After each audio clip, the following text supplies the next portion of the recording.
Hello and welcome. This week is week 4 on my 50 State Quilts Zentangle style journey, and we'll be creating the Pine Tree State this week, which is Maine. And so go ahead and offer yourself that gratitude and appreciation for allowing yourself this creative time. And thank you so much for joining me on this adventure. Yeah. So here are the tools that we'll be using. You had a list of those in the beginning, so I'm going to go ahead and once again push those out of the side, off to the side. And all we need for the moment is our tile, our ruler, and or whatever you're using, maybe a journal or sheet of paper, whatever, 3.5 by 3.5. And a ruler and a pencil. So first things first, I'm just going to go ahead and start that 3/16 inch border all the way around the outside of my tile. So just laying little hash marks at 3/16 of an inch on either side. And I've been noticing that I've not been getting straight lines on that frame. So I'm just going to go ahead and offer a couple of hash marks so that I have a bit more structure within that outer frame. It's all good either way.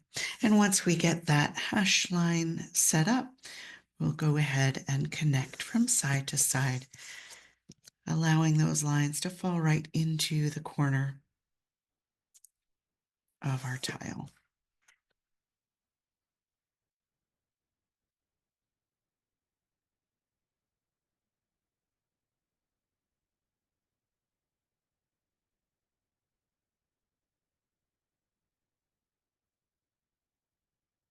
Okay, so once we have that border, we're going to go ahead and find the center inside of that border. So we have 3 1/8, which is 1.5 plus one line, which is 1 9/16. So I'm just going to go ahead and put a little hash at 1 9/16.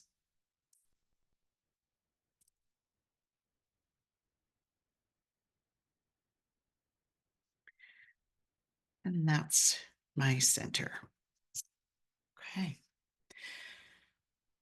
So we're not going to do anything else to the inside for the moment. We're going to go to this top line and we're going to find the center of the top frame line. So again, that 1.5 plus one line, or 1 9/16 is the center of that line. So once we have the center of that line placed, I'm going to go ahead and make a 1 1/4 inch space using this dot as our center. So 1 1/4 equals 20 lines. Okay, so 20 lines divided by 2 is 10, or 5/8. So our dot has our 5/8 line. So we're going to add a hash at the beginning of the ruler, the first line, and then 5/8 beyond that. So that should be 1 1/4, which it is. So there we go. We have our center dot and 5/8 on either side of that line. Okay. So now that we have our center, our 1 1/4 inch defined on our top line, we're going to turn our tile and do exactly the same thing on the right line and the left line. So finding that half, 1 9/16. Once we find the half of that sideline, we're going to move that dot to 5/8. And we're going to put a hash mark on either side of that, indicating that 5/8. So 1, 2, 3, 4, 5. And that will give us our 1 1/4 inch spread. Okay. one more side.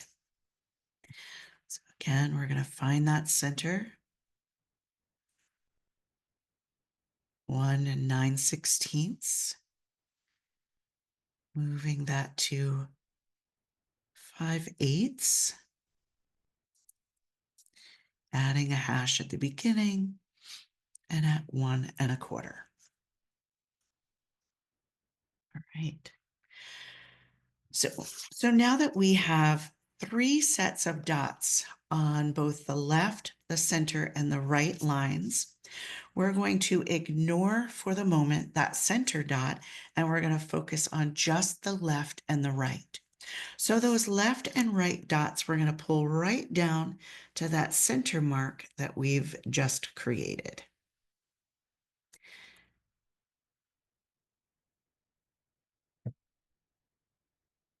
And again, it's a little tedious setting up these quilts. Again, when I did my large scale quilts, these were all different pieces of paper or tiles that we put together to form these shapes. But working with these 3.5 by 3.5 inch tiles, obviously there's nothing official that fits into these spaces. So we're creating those different pieces of material for our purposes of creating this quilt by hand. So it's a little tedious, but the reward is worth it.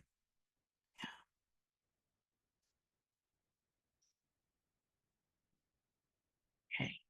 So once we've connected the left and right dot of each of those trios of dots that we've placed, we have these triangles going in all directions. But we also have these blank spaces to the left and right of that center. So we're going to go ahead and connect those 2 dots together to form another triangle across the corner.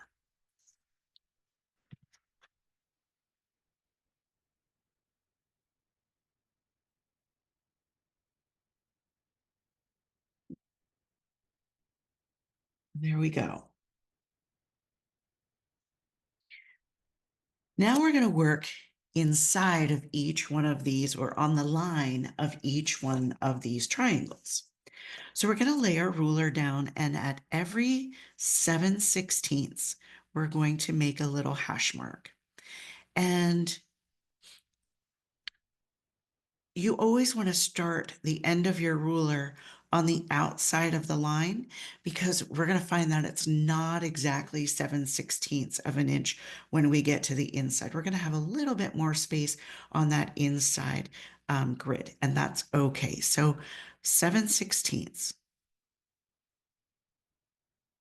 So every 7 lines, we're going to make a little dot on that outside line.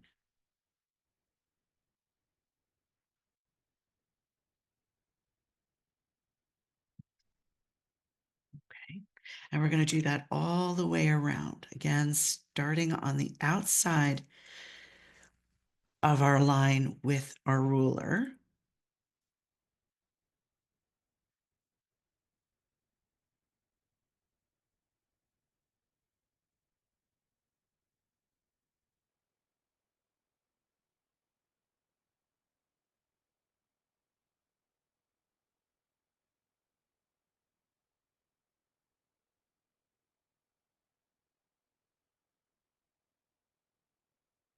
So now that we have our 7/16 marked on each line of those triangles, we're going to go to the short side.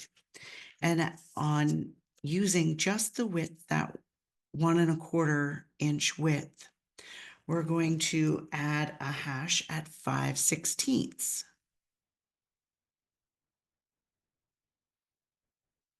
So by default, 5/16 is also going to fall on that center dot that we previously ignored.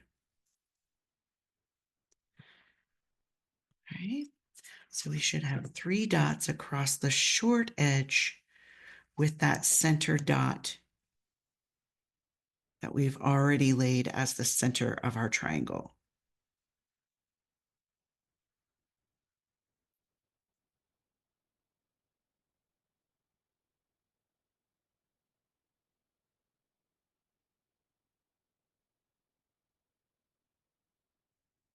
And you'll notice that our corner triangles are just ever so slightly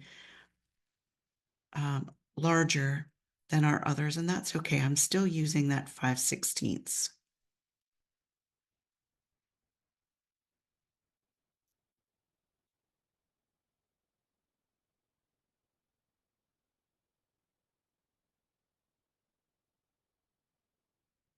So now we have all of these dots gridded on our lines of our triangles, right?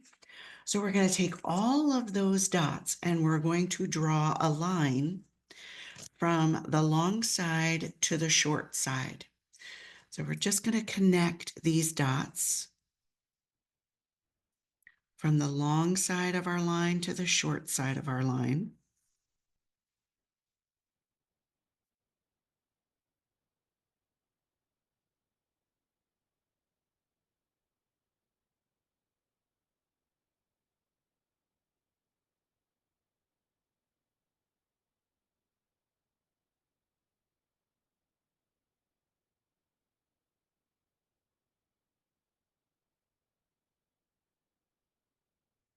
So if we were strips of material right now, each one of these channels or each one of these columns that we're creating is a piece of fabric, right?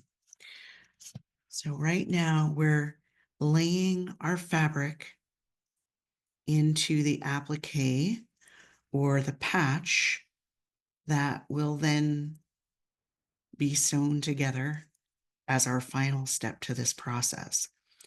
Each one of these is a piece of fabric. Okay, so there's where we are right now. Now, whatever direction you went in the first time, we're going to do the opposite direction to fill in the cross grid the second time. Okay, so turning my tile so that I can get to the other side row of dots, I'm going to connect those dots across the grid that already exists. So we're going to get this diamond grid by the time we're done.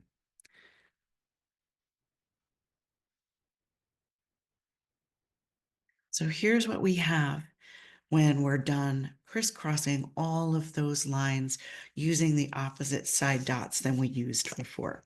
All right, so we're always going to that same dot on the bottom or the short side of our triangle, but now just going on the opposite side line to go across where we've already been.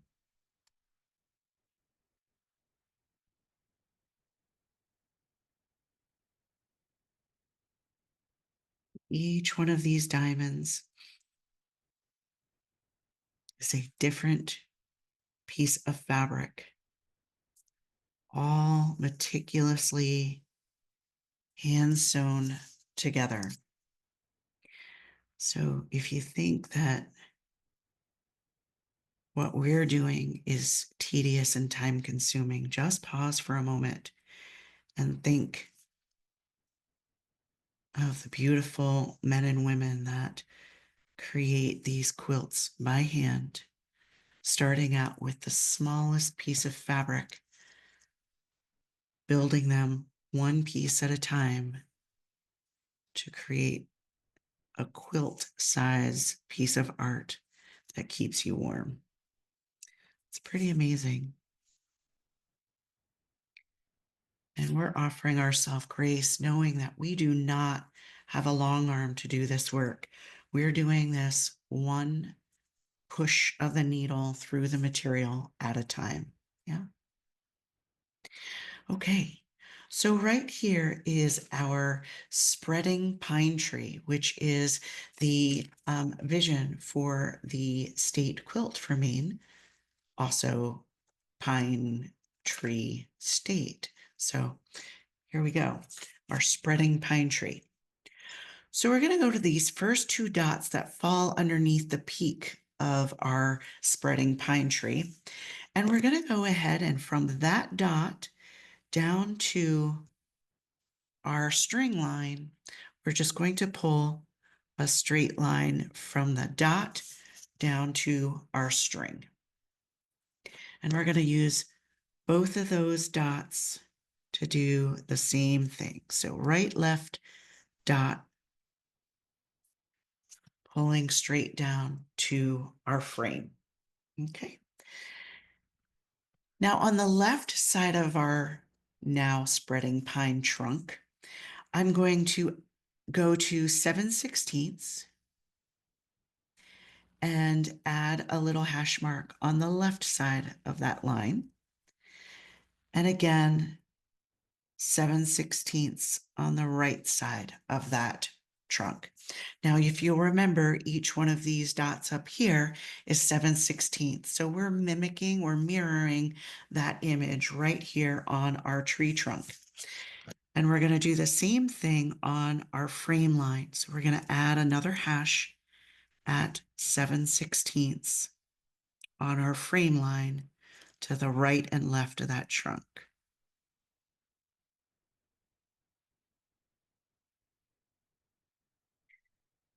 And once we have 7/16 on both the side of our trunk and our frame, we're going to connect those dots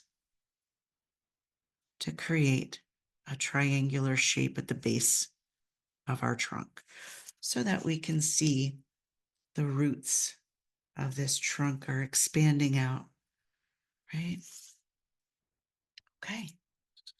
So we're all strung up. This is our spreading pine tree for the pine tree state of Maine.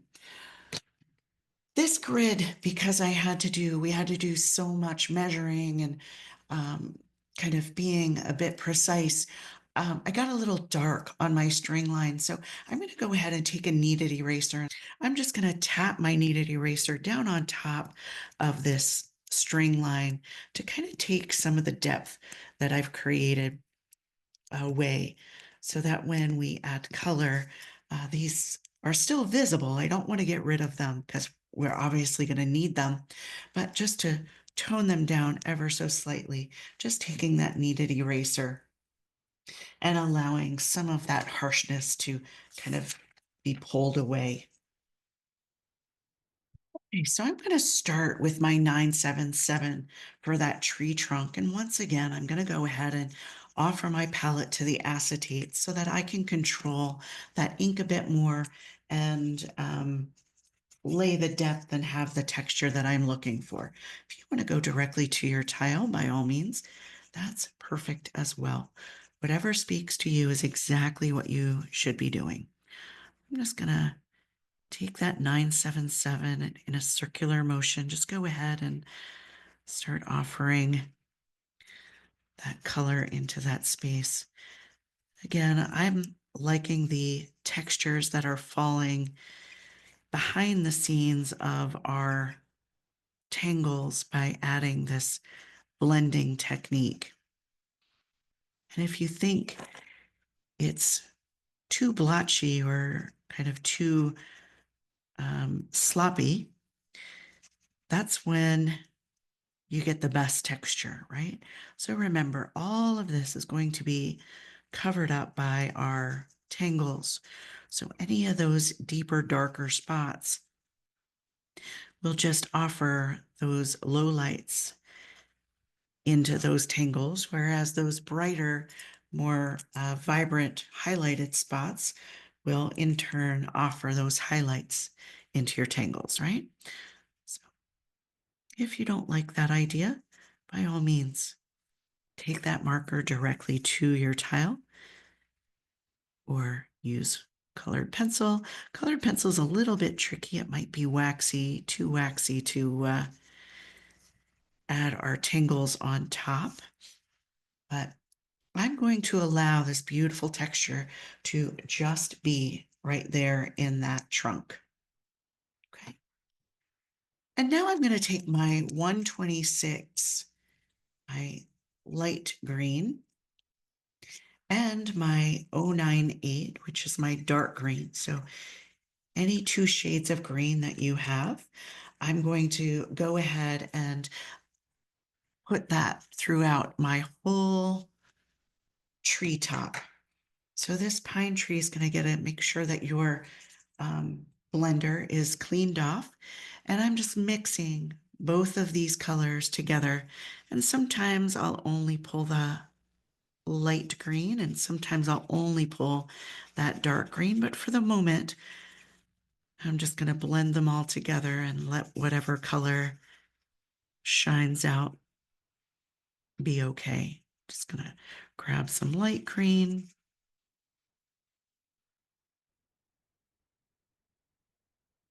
Maybe balance that with some dark green.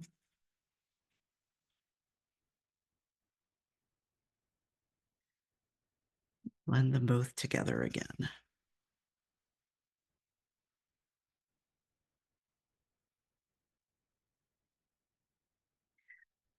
So those lines that we've created are still very visible, just toned down so that they weren't overpowering.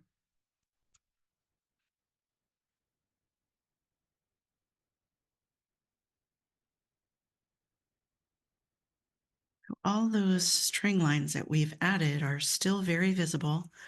They're just toned down a bit so that they're not obtrusive. They're not overpowering and taking away from our overall vision. And again, remember, each one of these diamond shapes that we've created is a separate piece of material that is sewn together to create the rows. And then the rows are sewn together to create this beautiful spreading pine tree.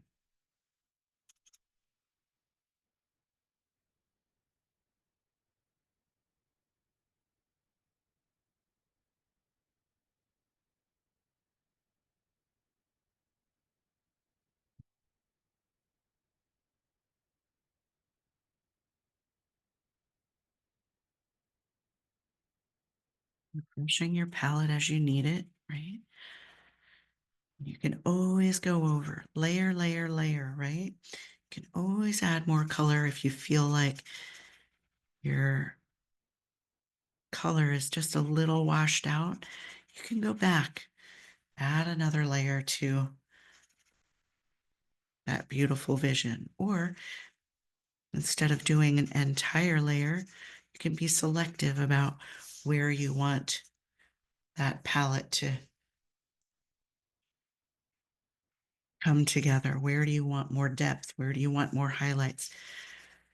And again, all of these kind of barely colored spots are what add that texture. And I'm completely okay with having that highlight, low light texture automatically form underneath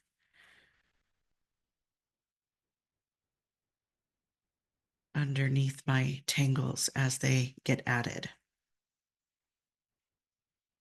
Just going through, changing that perspective, yeah, seeing where I may want to add just a little more depth or maybe a little more of a highlight.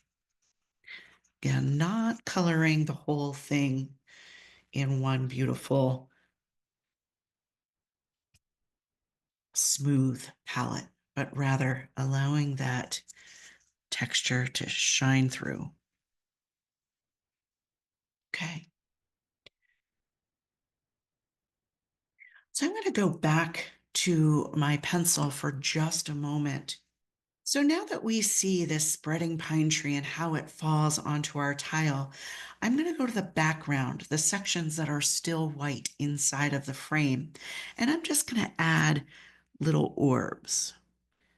Think of maybe a pea or so, randomly just placing these orbs. You can tuck using your go behind. They can kind of just float in the space. Remember, this is our material. So however you see this material coming to life in your vision is exactly what you should be doing, right? So now that we have those orbs, I'm going to create a palette of my 2 purples and my 2 blues that I have in my palette. If you chose different colors, that's perfect as well. I'm just going to wipe this so that I don't get my greens and browns into my purples and blues. And I'm just going to lay a little palette of each one of these colors onto my acetate.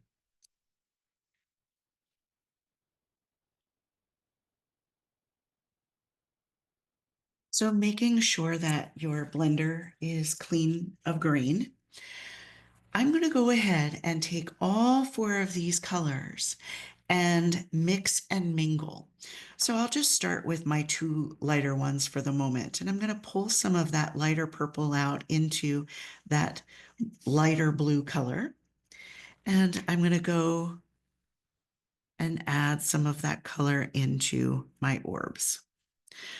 And then I'm going to take that darker blue or darker purple into that lighter blue and add that color into my orbs.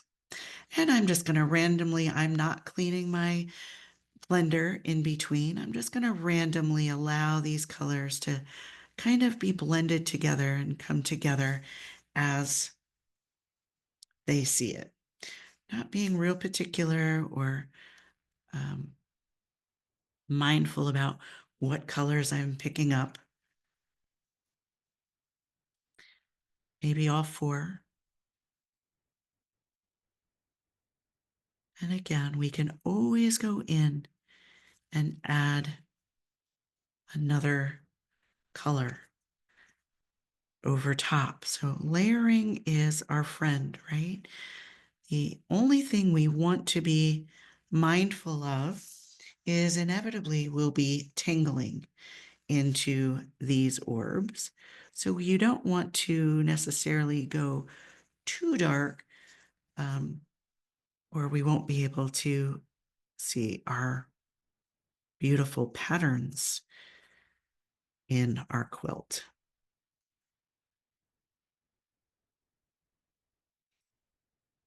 And notice I'm not being concerned that I'm not getting the same color each time. As a matter of fact, I'm purposely trying not to get the same color each time, right? So just allowing those 4 colors to kind of blend together and give me a variety of different shades of that purpley blue. And once I have that initial palette laid, I'm going to go into each one of those and take that lighter purple that I have.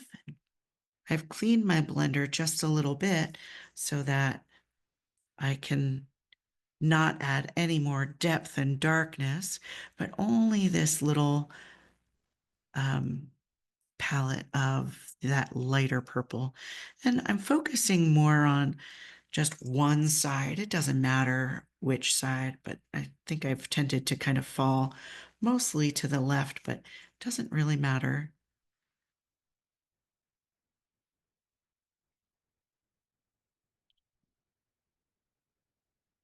So now we have that variation of color enhancing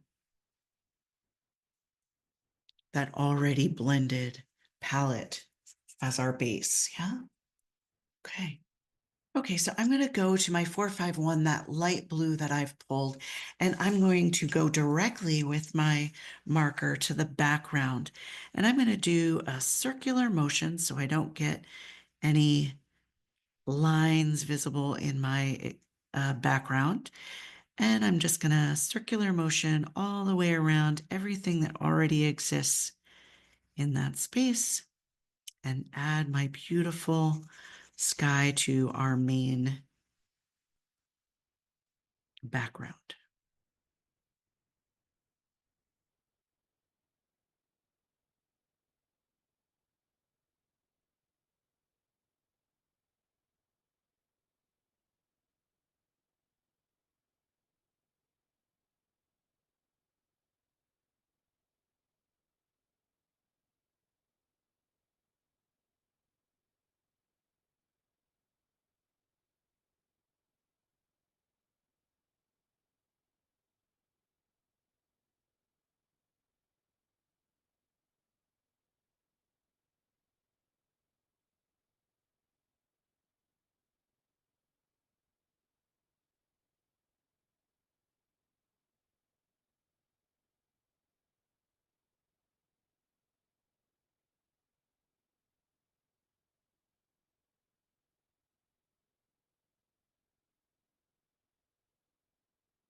Okay, so for my border this week, I'm going to go to my 526 and my 126, and I'm going to add that green, my 126, directly onto the tile into that little corner box.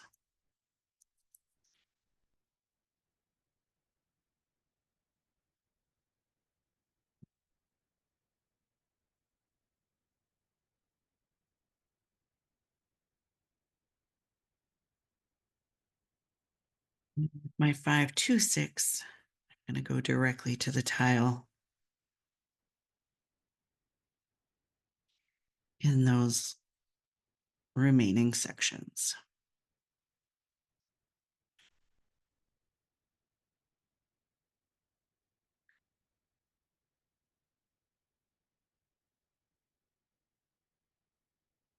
And once again, we want to make sure that we get that tile's edge so that if you're following along in the series and want to kind of put them together in some way, shape, or form, we don't have that white deckled edge having any voice in our finished quilt, right?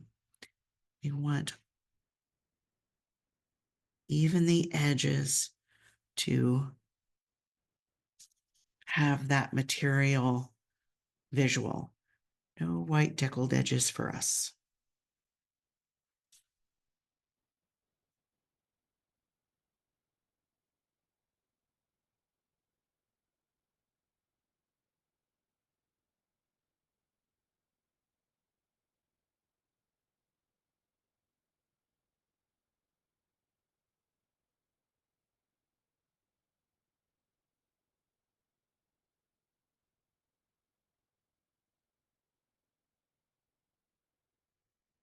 Just taking that ink right along the side of that tile just to make sure all of that white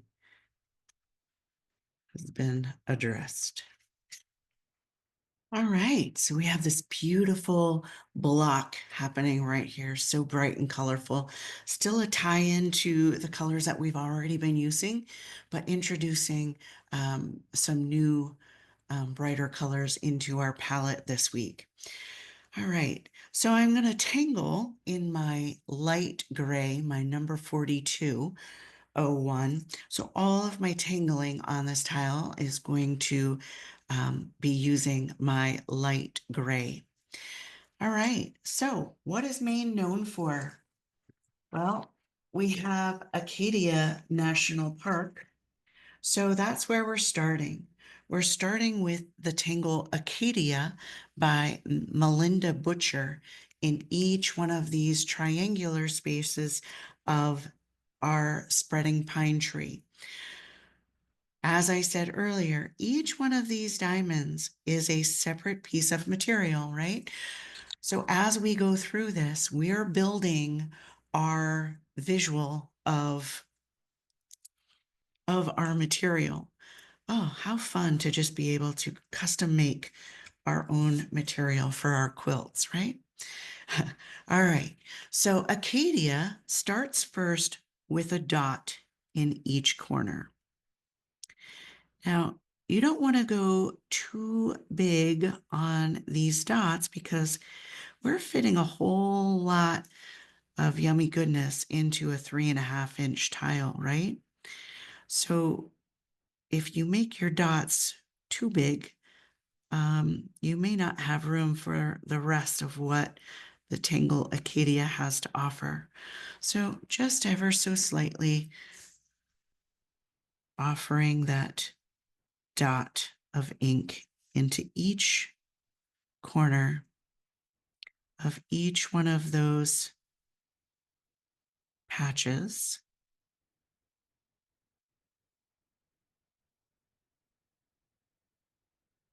that we will inevitably be sewing together with our pen.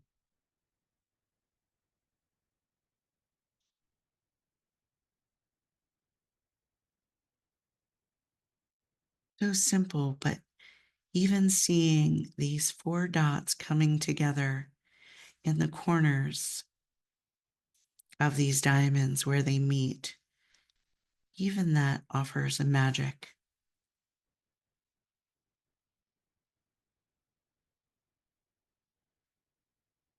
I have to admit, I almost stopped after doing the dots of the Acadia Tangle, fearing that it was going to be too busy once I fit everything else into that small little space. A tiny tangler I am not. Usually I use a 3.5-inch tile for a monotangle. So this is really a stretch on several different levels for me. But it's a fun journey.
Once all of your dots have been laid in each one of the corners of the diamonds, we're going to lay a line between each of those dots.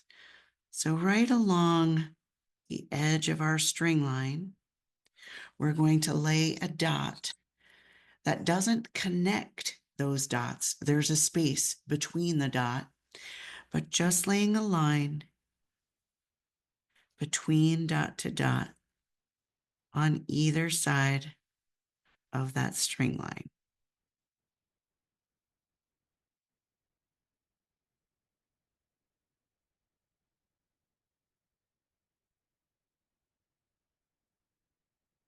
Taking your time,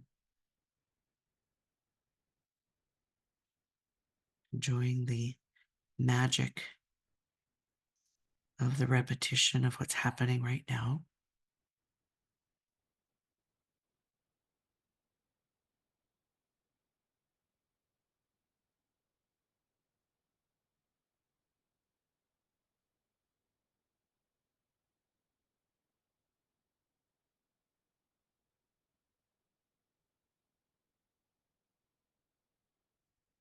Each stroke intentional and deliberate.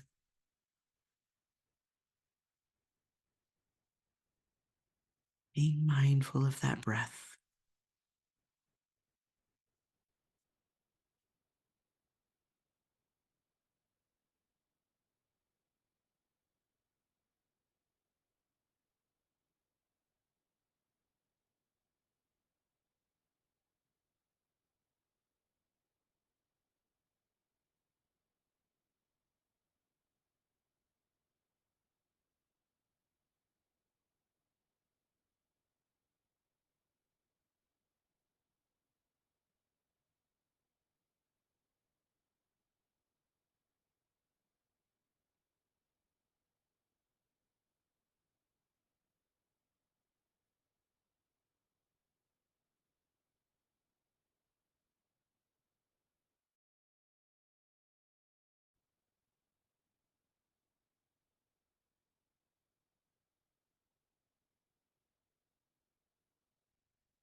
Drop those shoulders down away from your ears. Let go of that tension.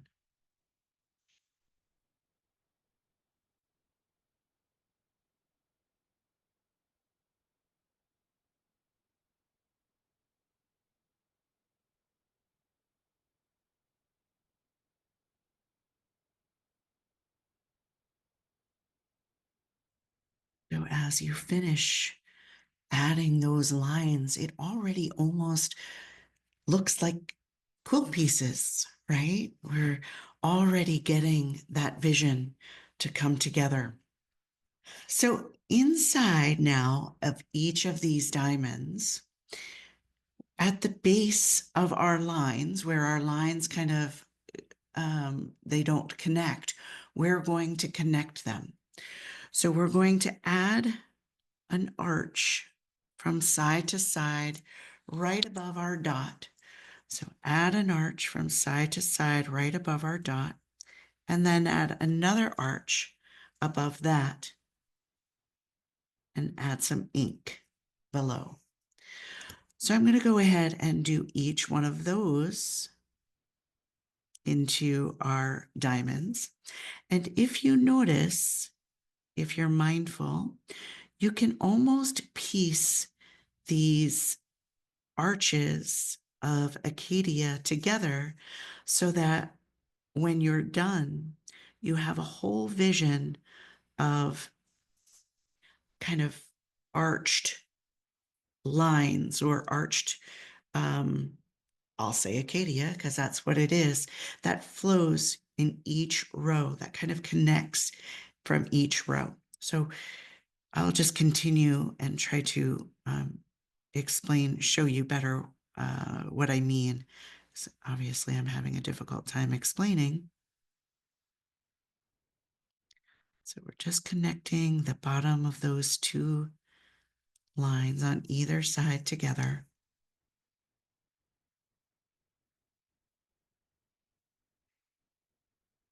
And auraing that line up a pieceways, trying to keep the aura at a similar height. So each aura that you do, just try to make it a similar height as to the previous arch or aura that you did.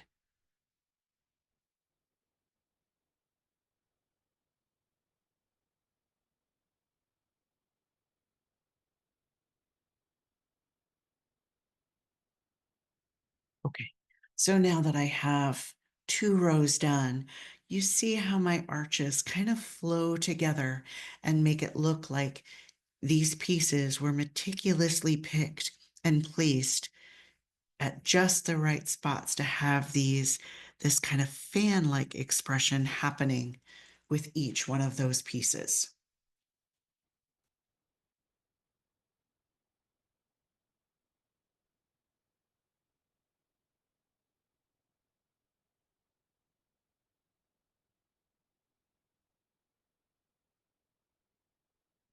In your time, enjoying that process, allowing your mind to just become one with what you're doing right here, right now.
Okay, so now we have this beautiful fan of these kind of crescent moon kind of arches happening here.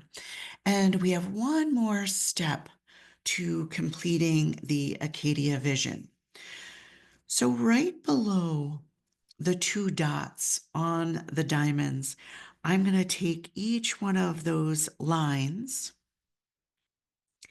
and turn it into a scallop with a dot under each scallop. Now it gets a little tight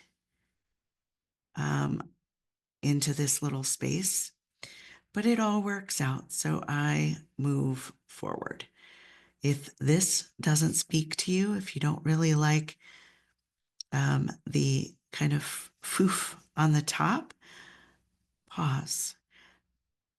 I was hesitant at first, but then when I was done and I pulled back, changed that perspective, it was almost leaf-like. So that bushy tree, that pine tree that I'm looking for, it kind of really worked. So allow your voice to speak to you. If at any time I ask you to do something that just doesn't speak to you, by all means, don't do it. Allow your voice to be heard. There's no right or wrong in our creativity.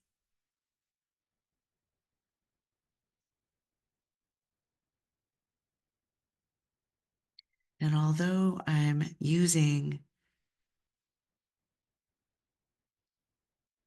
the quilt inspirations from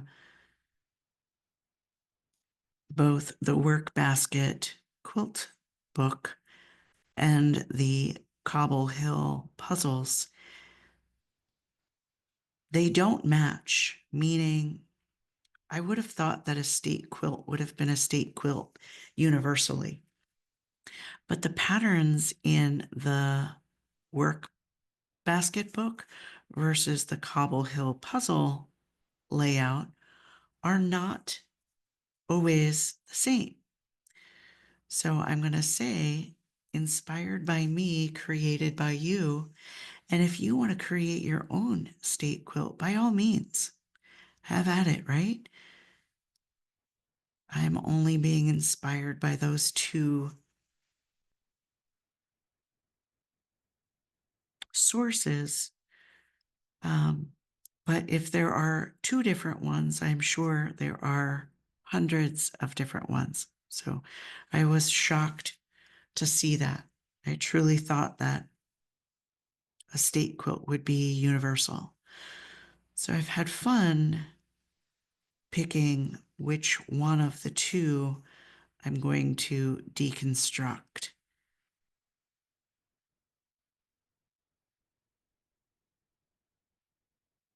In case you're curious, this one is from the book.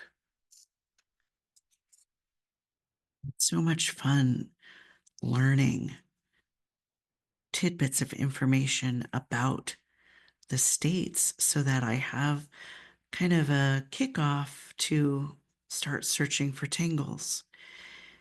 And some of it obviously can't be translated into a tangle, like, and I don't know how true they are or how archaic some of the points about the state are, but I was intrigued to know that on one of my, actually many of my sources, in Maine, if you keep your Christmas decorations up after January 13th, you get fined. I'm one that would keep Christmas decorations up all year long, so I might be paying a lot of money if I ever have my wish. Anyway, there's some Acadia in our spreading pine tree for Acadia National Park. All right. So inside of our trunk, in honor of the pine tree state and all of its woodlands, we're going to do the Tangle Undo by Daniel, I'm going to say Lamoth. I'm not sure. I hate having to say people's names when I am totally uncertain, but I want to give credit where credit is due. All right, so undo is made up of a bunch of auras, but auras with a twist. So I'm going to start on the rectangle. I'm going to view each one of these as 3 different units. You can choose to do them all as one, but because this is 3 separate pieces to my quilt block, I'm going to honor that and do 3 separate undos in this space. So I'm going to go ahead and start with one flowing line. And it doesn't matter how that line flows. I'm just creating a wavy line from one side of the rectangle to the other side of the rectangle. And I'm going to thinly aura that one time on both the top or the bottom and the top.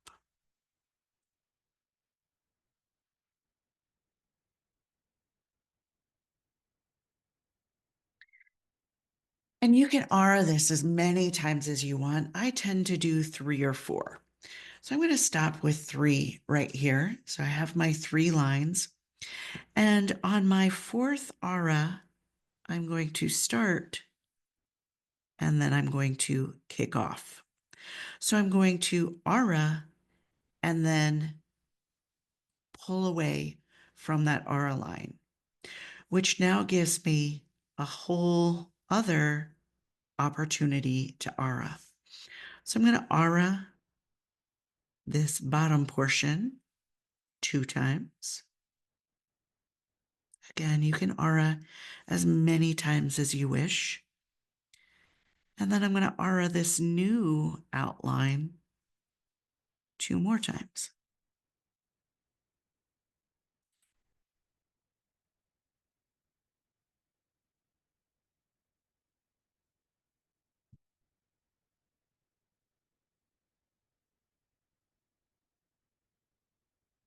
And now that I have these 2 sections aura'd, I'm going to go ahead and start an aura again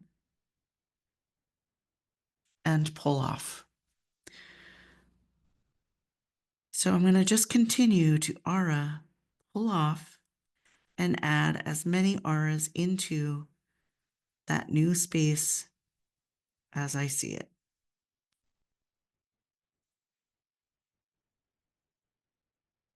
Always an opportunity to break away. You can break away as many or as few times as you see it. But by breaking away, it gives that swirl that we're kind of looking for of our tree trunk, right? Tree trunk isn't structured. It has this beautiful texture, this beautiful bark that builds in these beautiful patterns. So we're creating our patterned bark with this undo tingle.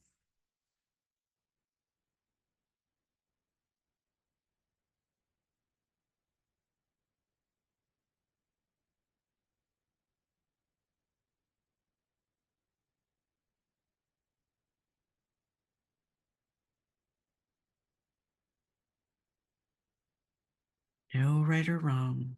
Wherever you feel that break to be, go ahead and pull off.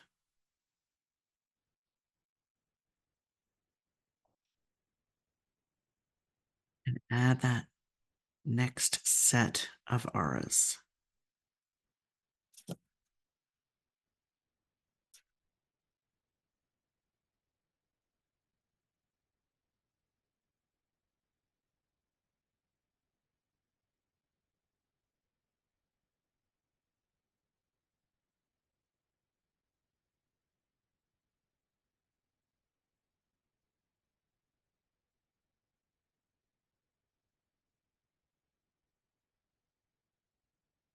Once I have that rectangle done, I'm going to do exactly the same thing to those triangles below.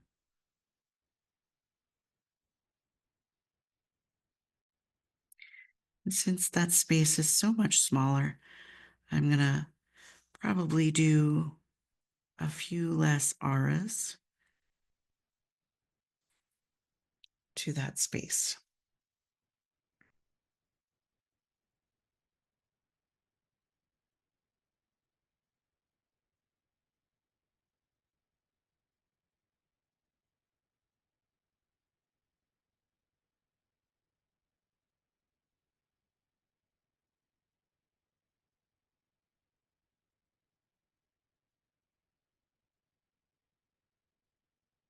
So there's our undo in our tribute to all of the pine trees and the bark that goes with it in Maine. So we have these random purpley orbs happening here. And the state berry of Maine is a wild blueberry. So what a better time to offer some moonberry into our expression and allow this background material to honor the state berry. So here we go. Moonberry. Moonberry, and it doesn't matter where you place this little enhancement onto these orbs. Mine are going to kind of be twisting and floating around. So I'm going to place my little enhancement at various different places throughout these orbs. So I'm just going to start right here, and I'm going to add a 5 humped little expression. So maybe think kindergarten star. You could definitely do that 5-point star if that's easier. But I'm just gonna turn my tile, add a lump, add a lump. So I'm just scribbling these little bumps into that space to indicate the base of the blueberry as they're picked off of the bush. And Maine's blueberries are wild blueberries. Fun little fact, I was born in Maine and spent much of family vacation time and holidays there after we moved to Pennsylvania. So it's a little bit near and dear to my heart, but you can find wild blueberry bushes in the least, in the most unsuspecting places. And they're wild, so they're fair game. You can pick them and eat them, and they are scrumptious. So, of course, if wild blueberries are the state berry, the state pie is a blueberry pie. There you go. All right, so now that we have these 5 armed little bumps or to indicate where those berries are picked off the bush, we're going to aura all the way around. And I'm not going, real detailed with that aura. It's just kind of understood that this aura just wraps around this center.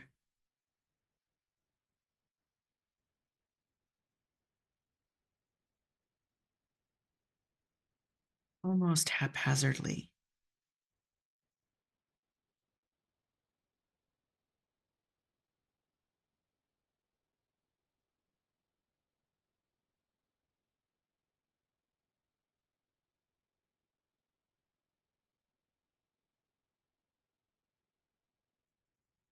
So there we have our blueberries.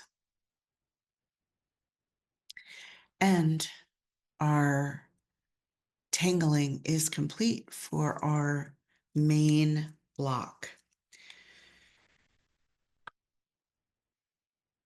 Hold that tile out at arm's length. Ooh, ah. Love how this one came together and how I was able to kind of pull those tangles together to once again honor the state. I'm sure I'll get stumped along the way, but for now, I'm enjoying finding those gems that just work. All right, so here we are. We got to stitch our quilt together. I'm heading to my dark gray, my number 44 for this. Now, I've mentioned this several times along the way that each of these diamonds is a patch to the bigger vision. So each one of these diamonds creates a row. The rows then create the triangular shapes that then all come together to form this spreading pine tree. Because the Tangle Acadia already has lines and dots right against our sewing line, I'm going to opt to only sew the bigger triangular space instead of focusing on each individual diamond. That's a personal choice. I just thought it was going to be way too crazy busy and almost distracting if I went through and pieced all of those diamonds together. So again, a personal choice, but I'm going to focus only on the big picture. I'm only going to sew those each individual triangular space with my pen stitching. And again, slow, deliberate pen stitching gets you those beautiful stitched lines without those tails, just allowing intentional, deliberate movements, taking your time,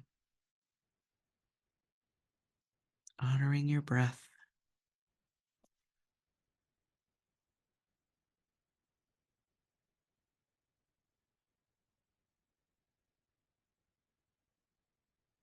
Embracing the process.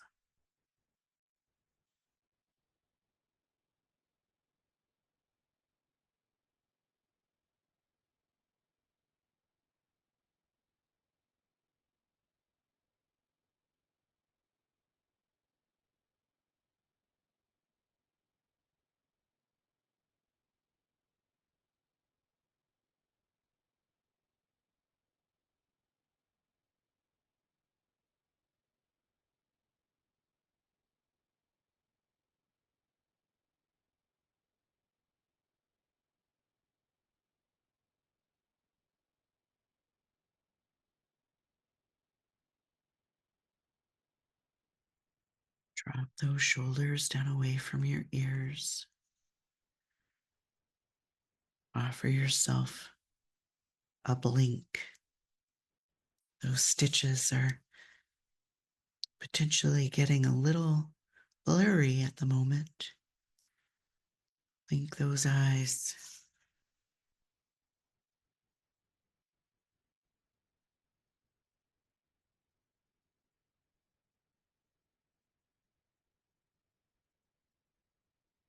So the same thing with that tree trunk. I'm going to honor the fact that these are three different pieces of material, and I'm going to stitch those accordingly as well.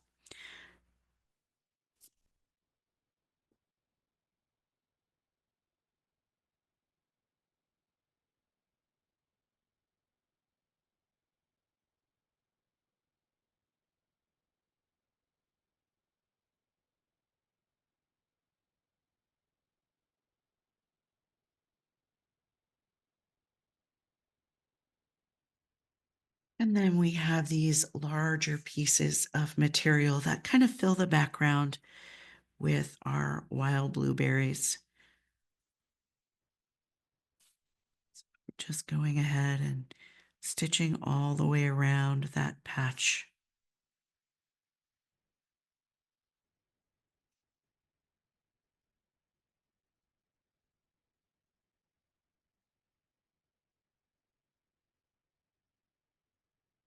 In the book that I'm using as reference, all of the patterns are available and are to size for 12 by 12 blocks. So when I first started playing with this idea, of course, my mind goes to opus tiles because, well, I love big. This is very confining for me. And I have to admit, I'm super impressed with how much I'm fitting on a 3.5 by 3.5 inch tile. For any of you that know me and know my journey, I usually embrace big.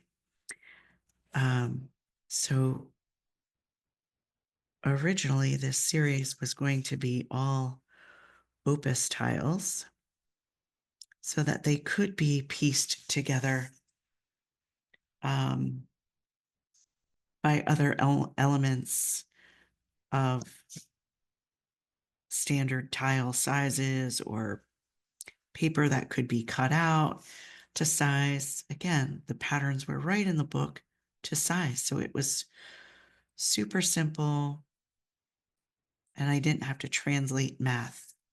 So if you're on week 4, you know that math is not my thing and does not translate easily. Thus, 1.5 plus 1 line equals 1 9/16, but that doesn't come naturally to me. So 1.5 plus 1 line. Anyway, what would one do with 50 opus quilts? I don't know the answer to that. So here we are with a ruler, my very inadequate ruler skills, and a pen to create our beautiful quilts.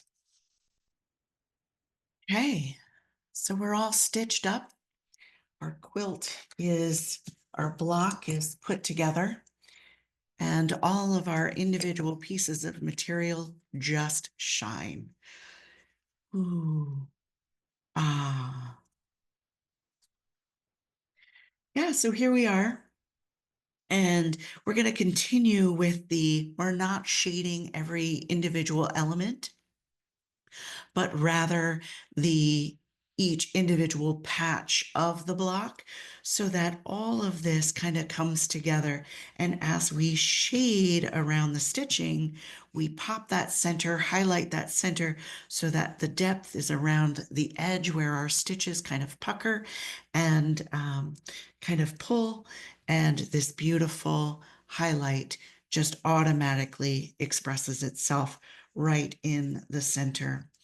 But before we do that, I want to go to my white color pencil and I'm going to offer each one of our wild blueberries or our moonberries a highlight. So I'm just going around, and again, I'm not choosing a side. It's material. It's not about the light reflection. It's about how this material was created. So I'm just laying a little white highlight to my wild blueberries or my moonberries and just popping them right off our material. Such a simple little thing that changes the whole perspective of those little background blueberries. Yeah. All right. So I'm going to start with my tree trunk. So I have that 1082, that chocolate brown again. And again, just focusing on the stitching, circular light motions. We can always go back and add more, much more difficult to take away. Just the light feathering in that circular motion of our colored pencil. Letting that center just kind of pop from the sides. And again, not much room to pull on those triangular shapes on the side. So just make sure you still have some kind of center highlight in there and you don't pull too far with that brown colored pencil. Pulling a bit more color into the corners of those tree trunks. Again, just soft, light layers. As we finish up, you can pull that tile away and see if there's any other depth that you want to add. So for the tree top, I'm going to go to that 1089, my artichoke. And again, focusing only at that stitching, wanting to darken up right where that stitching lies. Circular motion, not pulling too far into that triangular shape so that we still have that poof of that patch, the poof where that beautiful pucker of our thread kind of pushes that center up and offers that highlight where that shadow and that depth comes into play at our sewing line.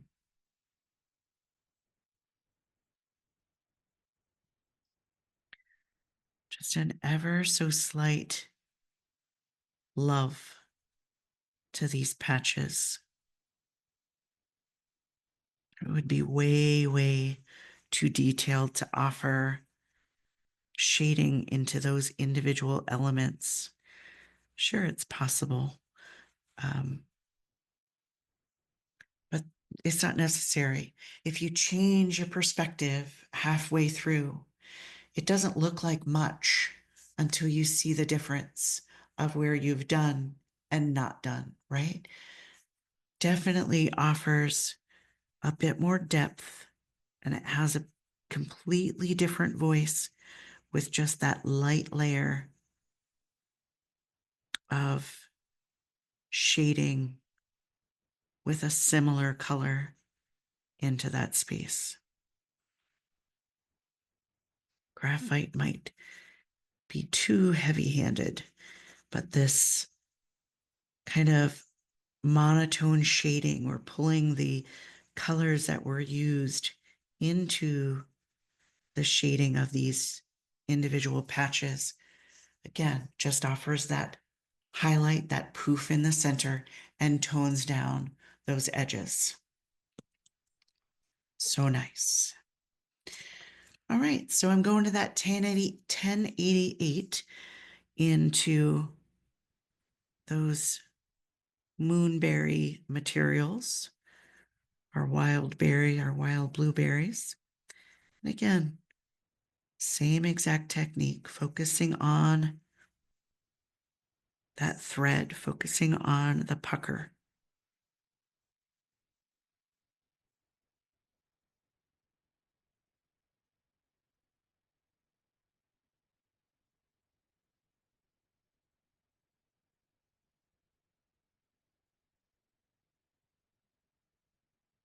Light circular motion allows us to kind of fade off. Doesn't create those harsh lines.